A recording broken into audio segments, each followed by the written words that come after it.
Welcome to the Crime Insight channel, where we explore the most perplexing and chilling criminal cases. In today's episode, we delve into a shocking murder case from Florida in September 2006. This tragic story uncovers a web of deception and hidden lives. We're talking about Emily Kenyon, a devoted wife and cherished community member, whose life ended in a brutal manner after uncovering her husband's dark secrets.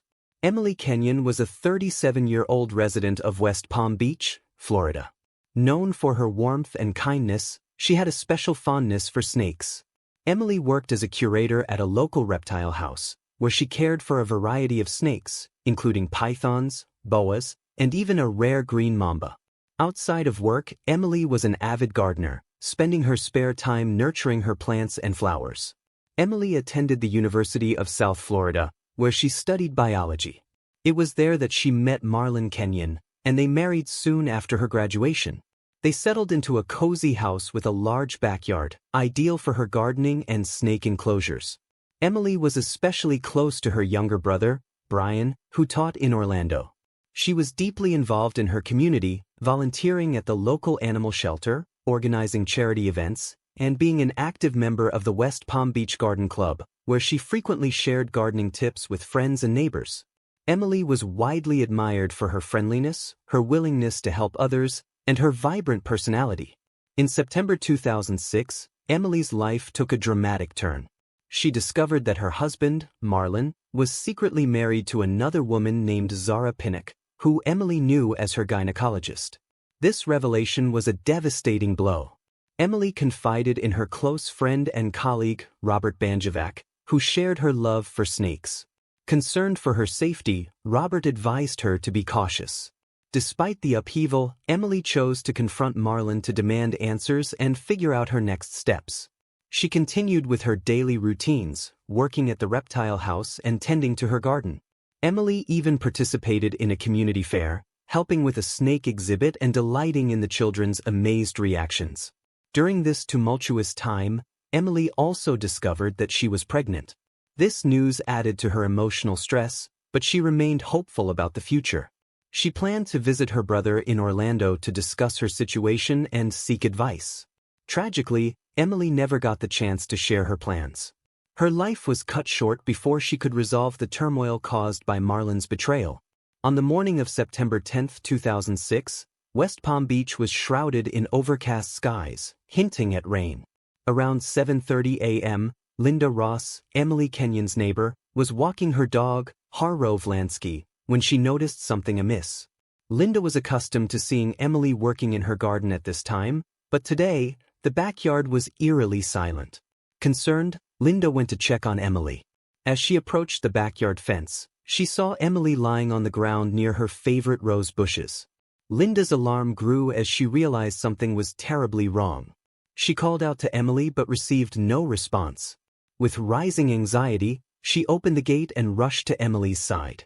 The sight that greeted her was horrifying. Emily was face down in a pool of blood, brutally beaten, with a bloody golf club lying nearby.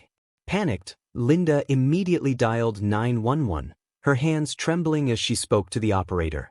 Emergency services arrived within minutes, and paramedics confirmed that Emily was dead.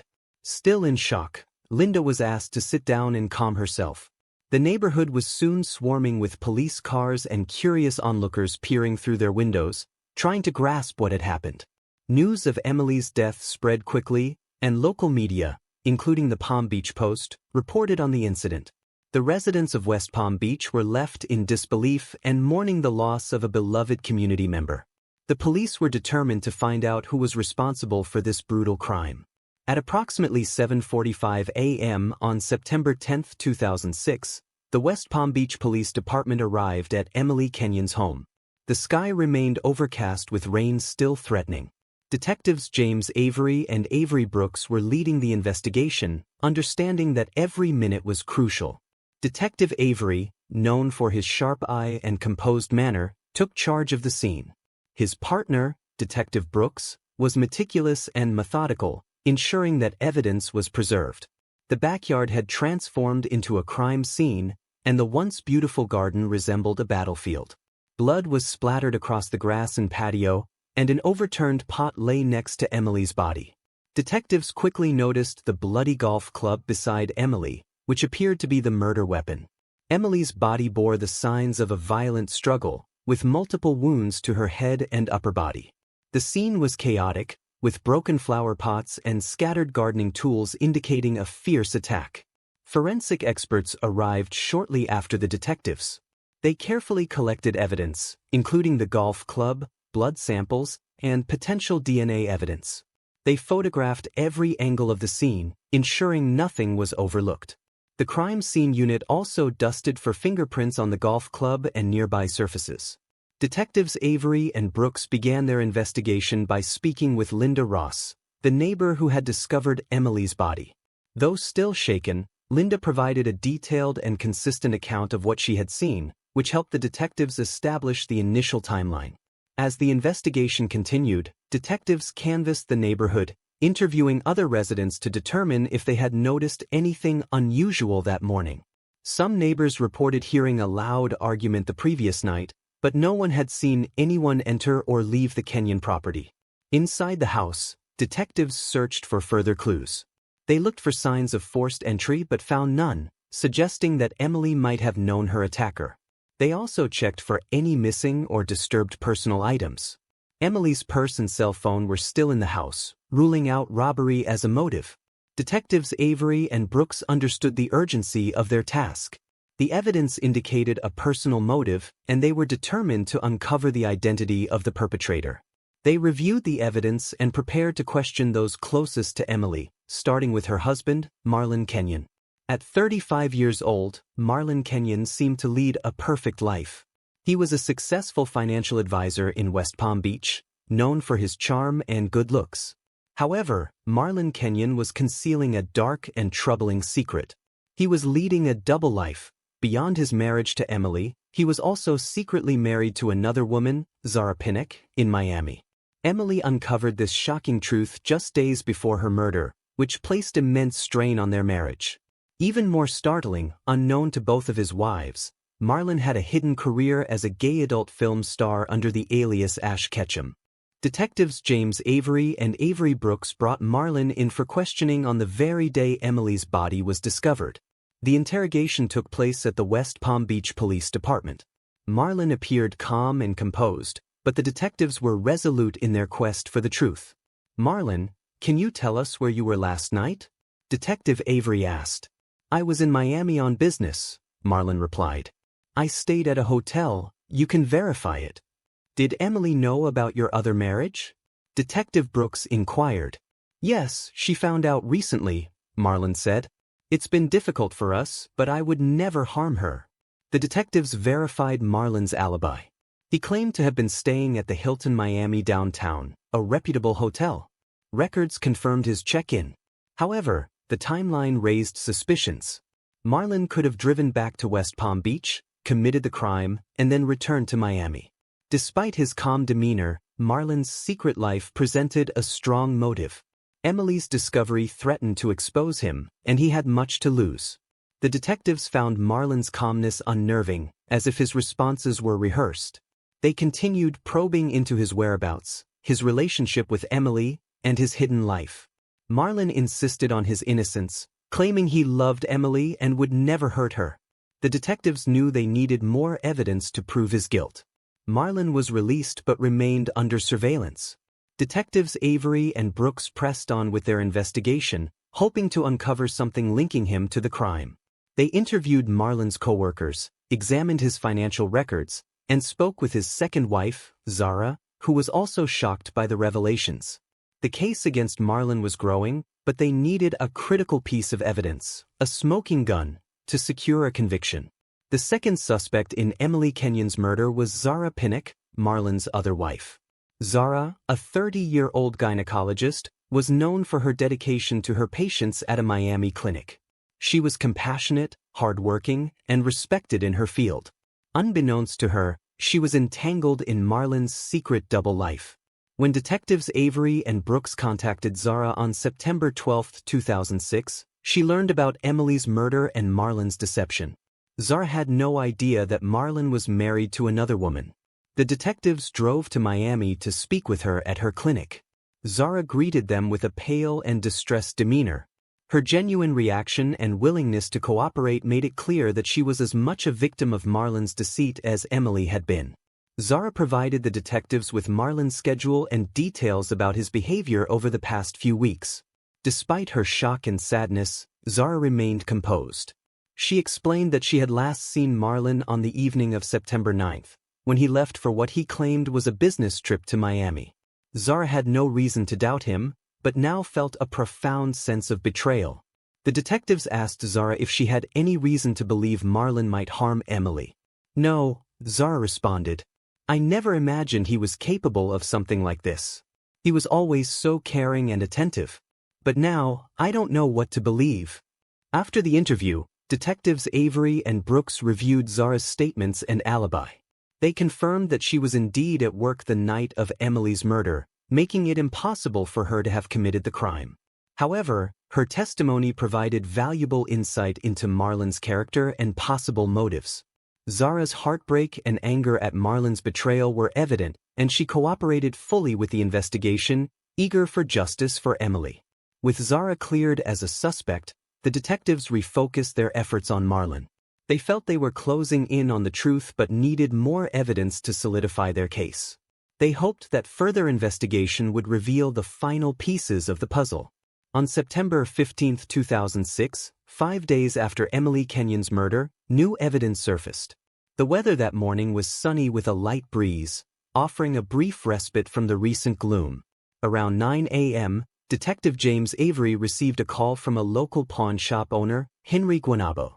Henry reported finding a gold bracelet engraved with Emily's initials.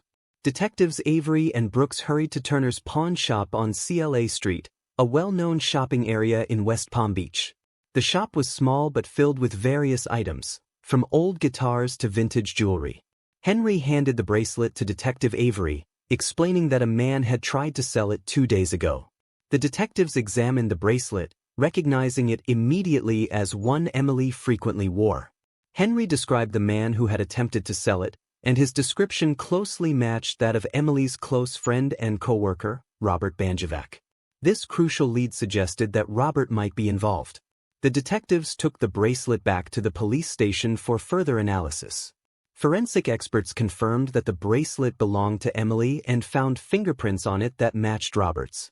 This evidence brought them closer to solving the case. Later that day, they reviewed surveillance footage from nearby businesses around the pawn shop. The footage clearly showed Robert entering the shop, wearing a baseball cap and sunglasses. This footage provided a crucial link between Robert and the stolen bracelet. Detectives Avery and Brooks discussed their next steps and decided to bring Robert in for questioning. The new evidence was compelling and they hoped it would pressure Robert into confessing. Robert Banjevac, a 49-year-old close friend and colleague of Emily's in the snake collecting community, was now a key suspect in her murder. Robert was known for his deep passion for reptiles and his intense, unrequited love for Emily. He had a history of mental instability and occasional violent outbursts, which had drawn the detectives' attention. On September 16, 2006, a day after the new evidence against Marlon came to light, detectives James Avery and Avery Brooks decided to interview Robert at his home. The weather that morning was typical for Florida, sunny with a few clouds. Robert lived in a modest house filled with snake terrariums and reptile memorabilia. When the detectives arrived, they noticed his nervous demeanor. He was a tall, thin man with glasses, appearing anxious as he led them into his living room. Robert and Emily had shared a close friendship, bonded by their mutual love for snakes. They often spent time together at reptile shows and events, a fact well known in their community. Robert admitted to the detectives that he was aware of the issues in Emily's marriage to Marlon. Emily had confided in him about Marlon's other wife, which had left her deeply upset and uncertain about her future. This revelation gave the detectives insight into Robert's potential motive. His unreciprocated feelings for Emily might have driven him to extreme actions. As the interrogation continued, Robert's agitation grew. His intense anger towards Marlon for hurting Emily was evident, but he maintained that he would never harm her. Despite his assurances, His unstable history and strong feelings for Emily made him a significant suspect.